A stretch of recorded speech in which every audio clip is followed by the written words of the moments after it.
Steve Kemper, UCN Live. I'm here with the managing director of K2 Promotions, Tom Loeffler.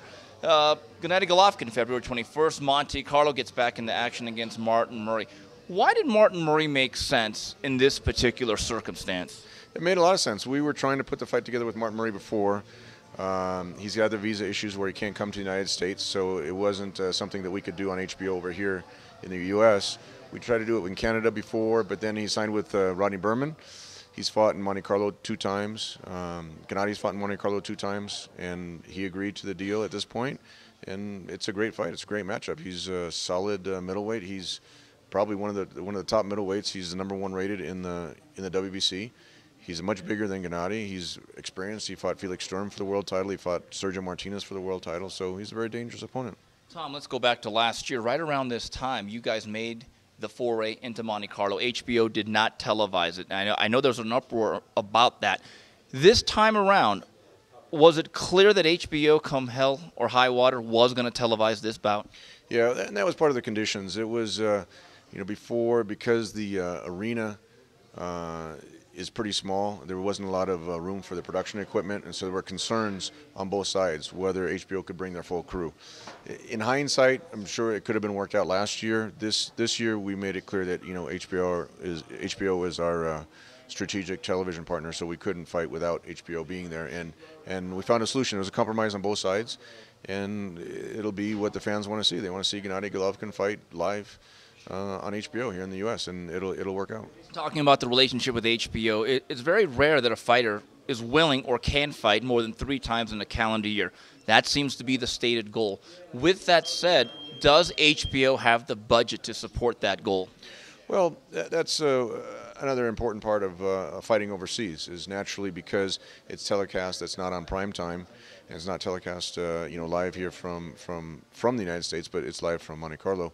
The budget is smaller for the international shows. Mm-hmm. So he's definitely going to fight here. After that, he would fight, if everything goes the right way, in February. He'll fight back here in the United States. And HBO doesn't have 4 terrestrial fights, in their schedule for Gennady. Mm-hmm. But 1 or 2 international fights, we can definitely pair that with 2 HBO fights here in the U.S., and it's a great combination. You've made it clear, Tom, part of the game plan with Gennady is to hit the European market consistently, if not annually. Next year, do you think you expand your horizons to a bigger venue or a different locale than Monte Carlo? It depends. It's not the venue or the size of the venue in Monte Carlo. It's really a unique opportunity where you have royalty sponsoring and hosting the event. You have Prince Albert and Princess Charlene that attend the fights regularly, and it's just something really unique to have them sit ringside, and the atmosphere and the dynamic of fighting in Monte Carlo is pretty cool. And it just gives, even though it's a small venue, it'll be broadcast in over 120 countries worldwide. It'll be prime time in Germany on Sat 1. That's a German television partner now, and it'll be on Channel 5 in the UK, mm-hmm.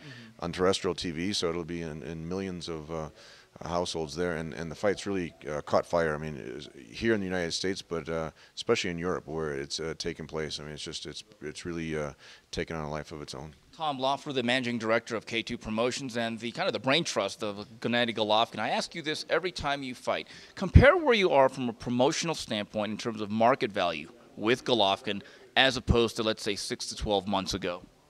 Oh, there's no question. Gennady's, now he's fought in the big arena in Madison Square Garden. That's something that Miguel Cotto was the only one that had done that, for the past 8 years prior to that. So he really broke into that venue, did well with the ticket sales. Then we brought him to California, the first fight in California, where the fans were really looking forward to see him, and we shattered all the records at the StubHub Center. I mean, there was such an excitement, with the open air boxing, with the venue, and the capacity is normally 8,200 seats, and we sold over 9,300 seats, so over 1,000 seats more. We added bleachers, we added standing room tickets. So with HBO's financial help and the advertising and with the ticket sales and the sponsorships, I mean, Gennady's really broken to the next level of marketability. He's really I would say he's right at the top of any of the boxers that hasn't fought on pay-per-view yet. Tom, let's take a look at the situation. Clarify for our audience the situation with the WBC as it relates to the belt held by Miguel Cotto. Well, the interim title came about when Rubio fought for it when Sergio Martinez was injured. And then Sergio had fought Miguel Cotto. Cotto naturally, as we all know, he had put on a great performance and beat Sergio. But that interim title is the mandatory for as soon as the champion is able to fight again.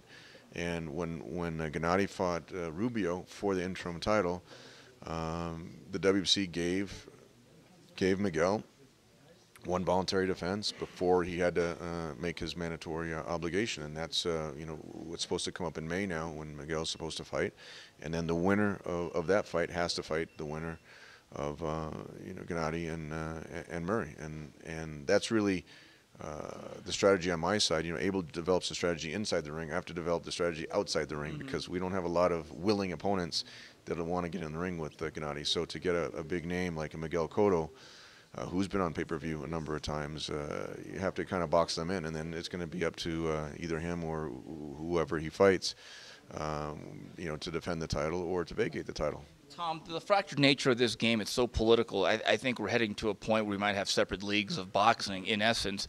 With that being said, do you think there'll be an opportunity, let's say within 12 to 16 months, for Gennady to capture all the belts? I think so. I mean, that's his primary goal. He wants to be the unified champion. He wants to prove that there's no question that he's the best middleweight in the world. I think he's already proven that. But, capturing the belts really solidifies that. Andy Lee had a big win for the WBO title. If there's a big opportunity that comes up at 168 pounds, that he would go out in weight for that fight, or he's a small middleweight, so he could go down if there's a big opportunity at 154. But really the focus will be at 160 pounds and to unify all the titles and just continue the momentum that he's created so far. All right, Tom, as always, thanks for the time. This is Tom Loeffler of K2. This is Steve Kim for UCN Live.